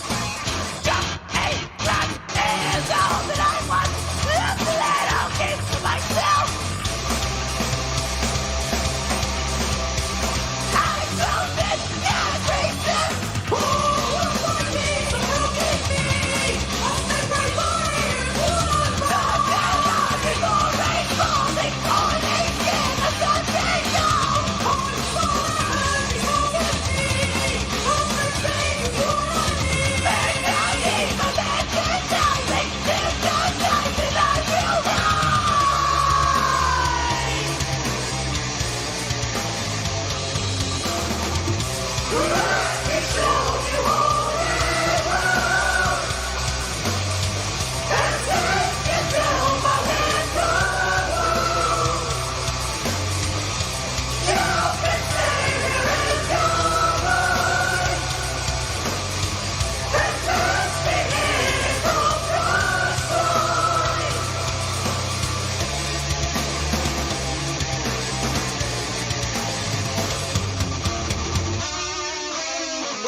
Yeah, What are it's the approaching the end. what are the But- influences behind this? A lot of King Diamond, of course. This is like a 10-year-old song too. So whatever my influences were at that time, Death is a big influence. Necrophagus was a big influence. Sick. Cephalic Carnage. Anything that's just weird. Anything that was weird from that time. But another big inspiration is just prog rock. The way they tell stories. Like their whole album is technically a song. Yeah. The album is not like a bunch of songs put together. There's a theme to it. So this belongs to an album called 13 Stars. That's going to be the name of the album whenever it's actually fully released. Yeah, and this is Cosmic Friend. This is now when the caveman... This is way later in the story. So now the caveman is feeling sorry for himself. And then at the end, the alien is going to be like, you're an asshole. I don't care how bad you feel. You were a douchebag. Let me tell you why. It's me talking shit to myself, but it's real. Are you a solitary person, Jesus? Yes. Yeah. Yeah. Is there a reason? Hey. What? You know what's weird? Like you're interviewing me, but usually I let the other person talk. You know, when I'm hanging out with someone, I talk about 20% of the time, I know. and that's one of the reasons because I'm always in. Like I said, I'm a very selfish man. I'm always in my own head, and I'm one of those like you got to love yourself before you can love other people, kind of. Yeah. In relation to putting together stuff like this, how time consuming is it to build a song like this in a DAW and bring together all these parts? If it wasn't for deadlines, it would be harder than it is. Deadlines allow me to like sometimes work on this 3 days in a row, nonstop, until the actual deadline. But it's very time consuming. I can't write songs in one day. I want to. I find it interesting that you're a King Diamond fan because, let's be honest, now it feels like there's a lot of hardcore metalheads who love King Diamond, and I'm a big King Diamond fan. Like my favorite album is them. Just by it, fuck, I can't tell you how many times I've sung. I love them. Tea in my sleep. Yes. It just is. Again, and he's the king of the concept albums, but Yes. it's kind of like in a way with metal, meeting somebody who likes Skyclad. And you're like, what? You like pirate metal as well? Yeah, there you go. It's rare. It's rare. Yeah. It's the King Diamond is metal for metal musicians. If that makes any sense. Yeah. I know more people who like King Diamond who are musicians, than the other way around. What is it about King Diamond that pulls you in? The freedom. I love the way he sings because he's not like a Rob Halford kind of like powerful, strong singer. He's more of he's just so creative. I can't explain it. You were talking about Them. Yep. Them is one of my favorite albums as well. The riffing, the riffage, the solos, the compositions, we can do a whole segment on that. Yeah, on absolutely. Why King Diamond, but we will eventually. But yeah. All right, let's bring the volume up and we'll come back. Yeah. This is the ending.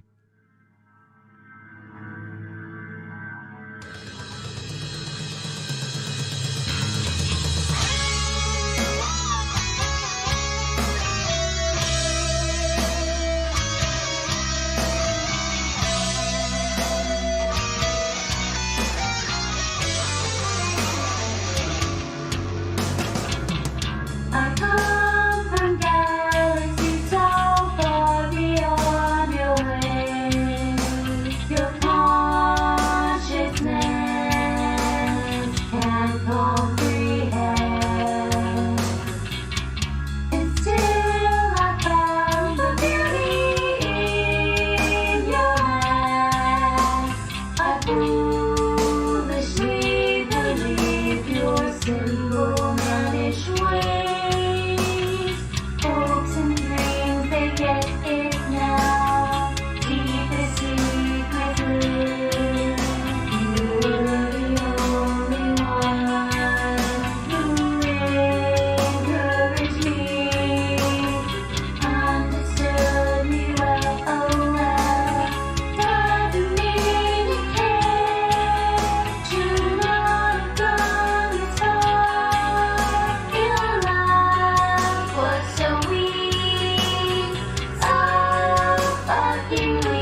And we got through it. We played the whole lot, and we got interviews still in there.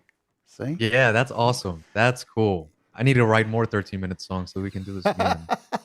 If that's a taste of what's to come on the album, fucking sign me yeah. up right now. Sign me up right now. Now that is available on streaming services, isn't it? This one. Yeah, that's the only song I have Yes. on my Bandcamp, I believe. And it's on Spotify, Apple Music. So the links are below. If you see, folks, me putting up a Song Whip link, when you click on that, that will take you to all of them. Apple, all the places that's streaming. And I think it's got Bandcamp in there as well, too. But all the links are down below. So make sure you go and buy this track on Bandcamp. Do the right thing and support Jesus. Thank you. All right. Jesus, what is the meaning of 42? Talking about the universe, right? I don't know. Do you think there's an answer to life? No. I really don't. I'll tell you this. One of the most fundamental questions to me has always been, what happens when we die? I think we all think about that question, but I really thought about it and I took it very seriously. And I discovered that question when I was super stupid young. So when most of my family and friends were out there having fun, I'm over here thinking about what happens when we die. I'm over here like 4 or 5 years old, you know? But what happens when we die? Does God exist? What is the meaning of life? All that stuff, blah, blah, blah. Well, there's one thing that I do know. I know that at one point there was nothing and now there's something. So the universe was created. And what existed before the universe? Nothing. Right? There's absolutely nothing that existed before the universe. But nothing is still something. There is something inside that nothingness, which is weird, right? Because you would imagine that nothing is like nothing at all. But there is something inside that nothingness. What existed before the universe was potential. There was potential for the universe to exist. Now, whether the universe came to be because nothing exploded and the universe appeared, or whether it was a God that created, the universe, whatever existed before the universe is potential. And I think that is actually the meaning of life. There is no purpose in life. The only thing you are is potential. You have the potential to be, I guess, whatever you want to be. But like I was saying earlier, a lot of people try to find themselves. You can't find yourself. Like you're already here. Like look in the mirror, you found yourself. Like you don't find yourself. You can only build yourself. And you can only build yourself from the potential that you already have. So that's my answer to that. Doesn't matter what happened before to get to here. Let me rephrase it. So That's a great question. words are something that we constructed. So something and nothing have come from language that we invented. Yeah. So does it matter that something came from nothing or nothing came from something? Does this actually matter in the scheme of things if we are potential? No, it doesn't matter. It doesn't matter. The reason that question matters to me, what happens when we die, really the question is I want to know like if I'm going to be okay after I die for some reason. And knowing what happened before all of this existed can give a clue to that answer. So, I mean, we can get very deep with that question, but we need a certain framework because Absolutely. I need to start from a certain place, There's a lot of things I'm not saying which are And we don't have the time here today to do it all. Unfortunately. So I'm going to throw this out here and ask the audience what they think of this. Would you guys like to see a regular show on this channel of Jade and Jesus talking about That'd be cool. about life, the universe, and everything? If you'd like to see that, hit a 1, because I, in 2024, would like to do this. I think it would be, I connect with you on many levels, on metal and on just questioning things and being open, because we talked about this before the show. There's a lot of things I disagree with what people say, right? Or what they believe. But I know there's people who disagree with things that I say and what I believe. And it's taken a long time for me to get to a place to say, that's all right. And do what many people don't do these days and turn the other cheek. Yeah. Let's talk about religion for a second. All right. Let's do it. God, being given the name Jesus, Yeah. and everything that comes with that, what is your belief in a higher power? And does that even matter? Man, that is the question. That really is the question. I don't believe in the God of the Bible, Yep. but but see, that's the thing. Is like, what does believe even mean? Like, if you ask the question, do you believe in God? Before we even get to God, before we even get to that, we have to talk about the nature of belief. Yeah. What does it mean to actually believe? And there's one thing that I've actually been struggling with the past few months, which is, and I hear this all the time. Like, this is what this word means to me. This is what I think belief means to me. This is what I think money means to me. This is what I think whatever means to me. And I'm like, no, that's the wrong way of conceptualizing things. There's no such thing as like my truth. Yep. Something's either true or it isn't. I think we're very uncomfortable saying I don't know because we have to have an answer. We got to give something, right? Yeah. But ultimately, usually the answer to many questions is I don't know. So, what does it mean to believe? I think in order to believe, you have to act. You have to, I always say this and I always feel this. I don't care what you think. I don't care what anybody thinks. I care what you do. Because what you do tells me what you believe. Yeah. When somebody asks me, is like, who are you? Like, how do you identify yourself? I always say, I am what I do. You tell me what I am. You identify me. You tell me what I am. What do you think I am? You know, your answer is more important than what I think I am, because for all you know, I could be lying and trying to get you to, you know, I'm trying to look cool, right? So I'm going to tell Absolutely. you who I am, but what I do is what I am. So to answer your question, do I believe in God? I I try to act as if God exists. Mm-hmm. When I was a militant atheist, I would always get this question from believers saying something like, "Why don't you just believe in God just in case He is real?" And I would always laugh at that question and refute it because what I would say is like, "Well, why don't you hang garlic at the end of your door just in case Dracula exists?" That's how Yeah. ridiculous it is. The evolution questions. Like, if evolution is real, then how come, there's still monkeys? If we came from monkeys, why are there still monkeys? Well, if we came from dirt, why is there still dirt? There's so many different ways to like combat the religious aspect, but it don't discriminate the message with the messenger or the messenger with the message. There's a lot of people who think they believe in God and act in such a way, but they don't represent God. The only thing that I guess kind of represents God is the Bible, because the Bible wasn't actually written by a person. It was written by like a committee, or not even a committee, but like it's like these stories emerged. It wasn't written by a person. These A are just group. stories that Yeah. happened. They were collected. A But I, revision. I A act, revision of a collective over time. yeah, yeah. I do like Jesus, whether he existed or not. To me, is irrelevant. What a great Turn the person. other cheek, like you said earlier. Yeah. Like, how can you not see that that works? The story of Jesus is incredible to me because he's somebody who did everything right. All he wanted to do was help people. All he wanted to do was educate people and speak the truth. And he got destroyed and condemned, and everybody knew he was innocent, but he was still, tortured and killed. But he did everything right. And I'm like, that's such a great analogy to life. You could be doing anything right, and people are still gonna hate you, and you're gonna die, and you're gonna suffer. And so, do I believe in God? I want to believe in God.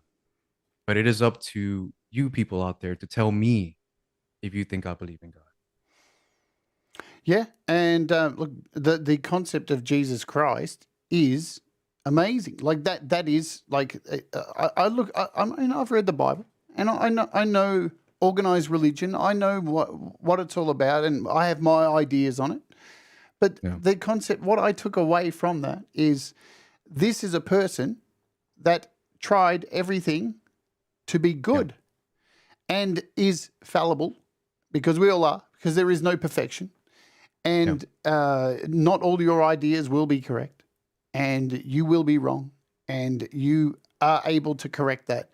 But there will be people out there who will constantly, no matter how good you are, that will try to destroy you.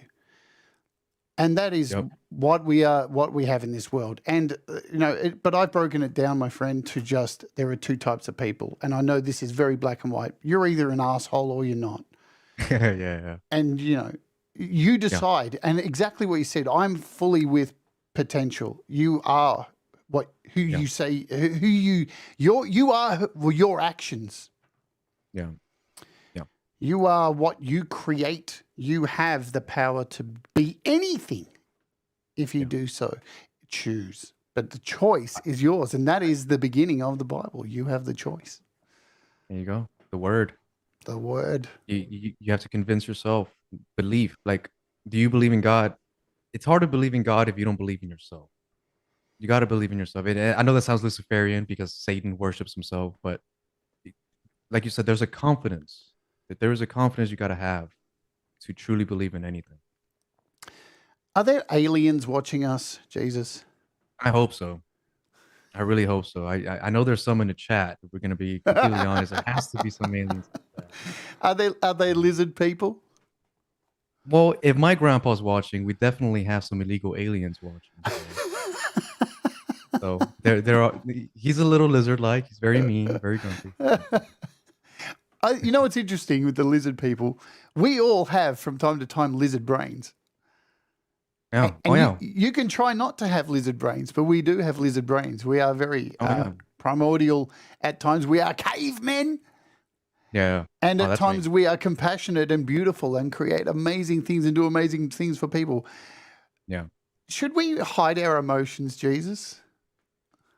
I think so. I mean, there's only one emotion. I'm going to sound really cheesy here. There's only one emotion that counts. I only make decisions emotionally if it's with love. If love is involved, you have to do the right thing, make the decision with emotions. But if it doesn't involve love, then we should not make decisions with emotions. We should make decisions with logic. That's what philosophy is all about. Mm-hmm. Philosophy is supposed to sit your ass down, don't act, don't get angry, don't even be happy. The point of life is not to be happy. The point of life is to find peace, because you can make the best decisions when you're peaceful. Anger, you should never make decisions angry. If you get angry, anger possesses you. Mm-hmm. When we get angry, is it you talking or is it the anger that's talking? It's so almost does like love too. Love too. Love can be very dangerous, right? Mm-hmm. But that's probably a good spirit. But the spirit of anger, it possesses a lot of us. It's no secret to me why, the Greeks used to believe in multiple gods, like the god of war. When you would get angry, the god of war is possessing you. Like, I get why they believe that. In your life, have you been an angry person? I'm an angry person all the time. But the music that you heard, that's all my anger. Yeah. That's all anger, baby. That's you have to find a place where you can express. I'm not saying don't be emotionless. Anger is a good thing. Well, you can't how do you control use that anger? You can't control emotions because it's who we are. Right. So as soon as I get angry, somebody pisses me off, I have to then tell myself, okay, you're being a douchebag. Don't be like them. Calm down. And then when I get home and I get on my guitar, I'm gonna think about that douchebag, and I'm gonna write the bloodiest riff I can possibly, imagine, and then I'm done. I do that with my guitar, and I do that when I go to the gym. Like, those are the two places where anger is welcome. In fact, anger is encouraged. You want to be angry during those places. On a scale of 1 to 10, how hard on yourself are you? 666. I have to be hard on myself because I don't have a dad. Like, I don't have somebody around me who can straighten me out and tell me when I'm doing something wrong. I don't have somebody here telling me, like, wake your lazy ass up, go and do something. I have to do that for myself. I have to be hard on me because no one else is doing it. And so if somebody is hard on me, then that might be a good thing. But yeah, I'm sure you see me all the time when I'm doing live streams. I'm always talking shit about myself and like, you fucking idiot, and I do that, and I do it because I'm confident in myself. I do it because I know that I need it, and it actually helps me. It reminds me to life is dangerous, Absolutely. Bad things are going to happen in life, and if I can create those bad things instead of letting life create those bad things for me, then I'm technically always in control. What Power is a big. do you think we should do our best to remove organized religion from? No, no. Actually, I don't. Because I don't think people are. You know, a lot of people think I'm an intellectual. I don't. I wouldn't consider myself an intellectual. I would consider myself more logical than an intellect. But however, in order to live in a world where religion doesn't exist, you'd have to have a world full of intellectuals, and we do not have that at all. We have people who make decisions based on feelings. There's people who care what other people think, and those are the kinds of people that need a a foundation of morality. Not to say that religion has a monopoly on morality. Of course, it doesn't. But most people need somebody to tell them what is right and what is wrong, because most people are sheep. Most people follow the crowd. One day this is offensive, one day it's not. There's like a religion aspect to that. We're kind of used to having a priest or somebody tell us what's right and wrong. I think yesterday, by the way, the Pope is finally acknowledging same-sex couples or something like that. Wow. I don't know if you like that's an evolution. Like about time, about time. Thank you. Right, right. But I wonder what that's going to do, like how that's actually going to affect people, because people do still take that seriously. Yeah. People think, they need they need a higher power in a sense, or authority to tell them how to feel. If you remove religion, all hell's gonna break loose. We're gonna have another world war because there are people who literally cannot be good without the religion. Like, what's the point? I They mean, think. it does go both ways too because of the obsession with organized religion. We could have a world war anyway. You Yeah. know, Well, yeah, Christianity is no longer no, the powerhouse, I guess. There's more Christians than anything else, but it's the Muslims that you can't make fun of them, no. without getting killed. It's weird, Yeah. That's a dangerous religion. Are good and evil that far apart from each other?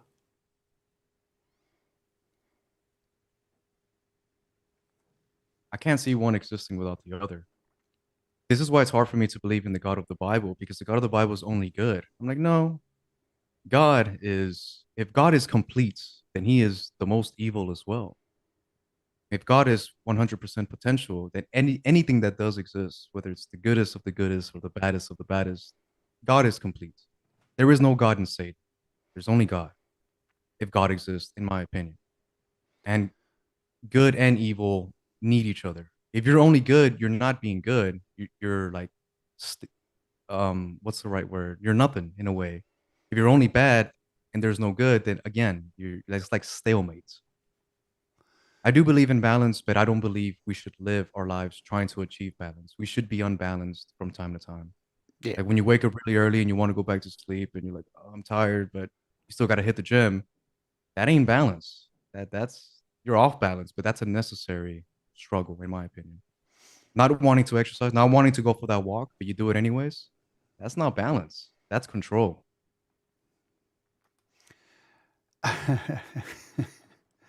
Do you think there's hope for the human race to find some kind of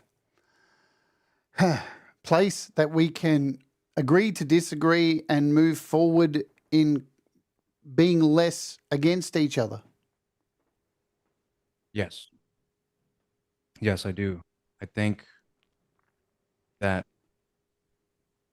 we also, right now, we're in the information age and we're having a hard time adjusting to that. We are, very much so. Right now, you get to know things about people that you shouldn't know, or that wasn't common back in the day. We lived for thousands of years not knowing what other people do every single day, right? Only your family. And now you get to see everybody who is willing to go on the internet and post what they do, what they think, what they believe, what they disagree with, their Yeah. arguments, their good times or bad times. Like, we are in, we're just overloaded with information. Yeah. And once we get used to that, I'm sure there's going to be a time when that happens. Then we can go back to agreeing to disagree. It's going to happen. I think I have hope for the human race. I am pro-human. when somebody asks me what's your favorite animal, I always say human because I we need to love one. I know it sounds super cheesy, No, but it doesn't. It doesn't. we gotta love one another. It's like it's only when you accept somebody's differences that you can consider them family. Yeah. And it's hard. It's hard to do it. But it's worth It ain't your easy. time. And nothing in Yeah. life that has value is easy.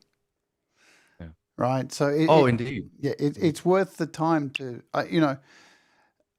I used to get in so many arguments online with people, religious people, all walks. Oh, bring it on, bring it on. And now I don't. I sit there and watch, and I think, well, you know what? I'm gonna turn the other cheek and do exactly all the things that you're telling me you're doing, but you aren't. That's exactly what you're supposed to do because now you're leading by example. Yeah. Now they Example have is the nothing way. on you. All right. Let's go with some easier questions to close out the show. Now, there's so much more we could have talked about, but we want to play our last song. And I know Pete Johns is up next, and I want to thank everybody for being here. We've been sitting at 50 people all the way through this. I mean, Man, thanks everyone. You guys are if I feel like Pookie right now. This is my birthday. What are you guys gonna give me for my birthday, by the way? But yeah, thank you guys for being here. And I don't Many know. Vibes said earlier, Lost. I think there's a few people that have a little bit of a crush on it. I think I told Mr. Smith in a phone Oh call. no. We had a phone call, me and Mr. Smith, and I told Mr. Smith, and he'll vouch for this. I said, I've got a crush on Development of a Void. But hang on, dude, it's not, I don't want to fuck you. Jesus Christ. Relax. I'm just playing. But you know what I'm It's all saying? good. It's all There are good. some people you meet that you just connect with and go, yeah, I love having open conversations like this and not falling into the trap of this side, that side. And because this is what some of the crazies on the internet, left and right, say. Yeah. We should have open conversations. And yes, but they can't for some fucking reason because they're so unopen for communication. When they say that they are, Yeah. You have to you gotta not care. There has to be a big part of you that just doesn't care what other people think. It has to be genuine. Yeah. In order to, And that's to have hard free and open conversation. because you have to Very hard. go through being thrown stones at for a long time. Some people have lied for such a long time that they can't be honest without having to explain 1,000 different, things. So it's difficult. It's hard. It's hard. See? It's true. All right. Thank you. Thank you. Let's hit you with the I actually brushed my teeth today. So. Let's hit you with the last two questions I throw off at everybody. If you're on stuck on a desert island and you didn't have a soccer ball to talk to, what would be the one album that you'd want with you? Man. See, those are actually really hard questions. I know. Only one. Well, they're hard. They're just hard. I should have prepared for that question. If I can only have one album, which one would it be?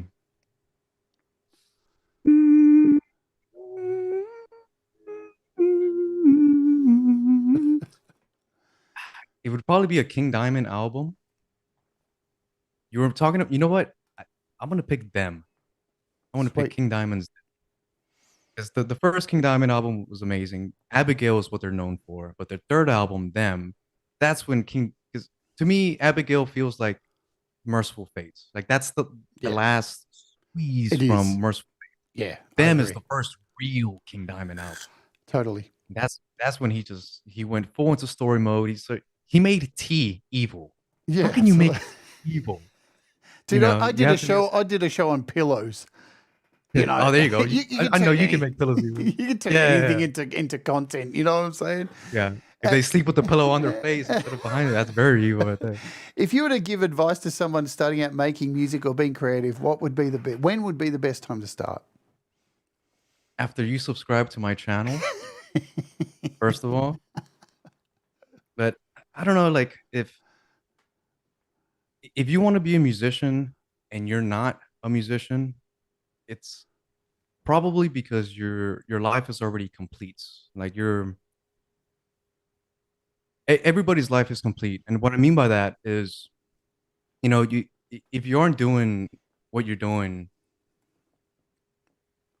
it's because you're already doing something else. Like maybe you have a busy life and can't find time to work on music, or maybe you have a lot of free time and you can't find the motivation to work on music. You have to sacrifice a task, a plan, a part of your life, a moment of your space to make room. And I truly believe that life is suffering. I mean, it's what all the ancients have always said, like we talked about. But you have to suffer willingly. And you have to find something that is worth the suffering. It's the lesson I get, from their lives.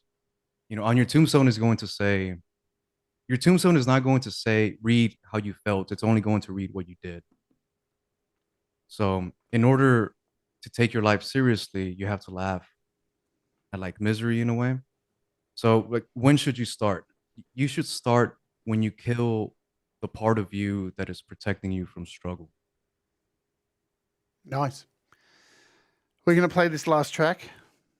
This is not heard. Has this been heard? Anyone? Yes, but this is the most updated version of the mix. Which version do you want me to play? The one with the photo or the video clip I made with AI?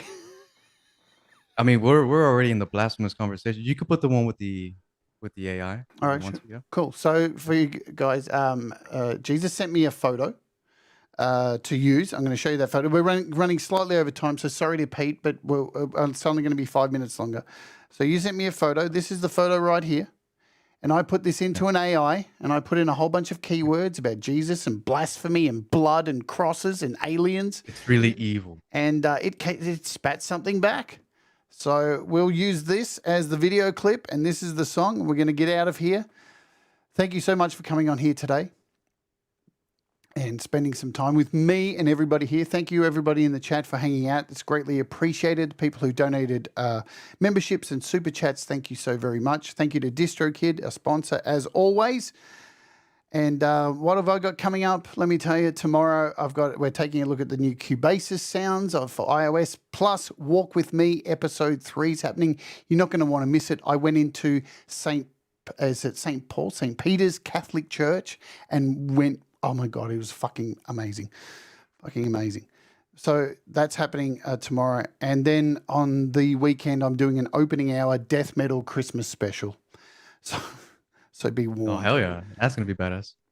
Let's play Thank this. you for having me, Jade. Absolutely my pleasure. Thank you for coming on. And all the links are below to check out development of Avoid's music. Please do so. Go support. Go buy the track on Bandcamp and all that jazz. What is the title of this song, my friend? Pains of Change. Pains of Change. Let's do it. Let's get out of here. Do the things that make you happy. Please stay on the line with me so I can say goodbye to you at the end of the show.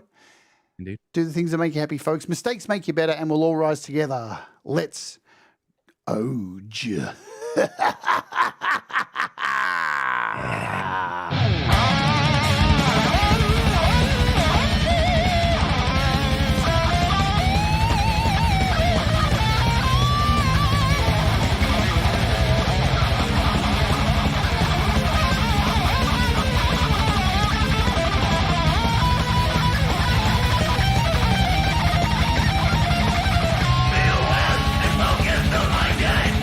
To the act of primitive damage, the alien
'cause you make me shine better.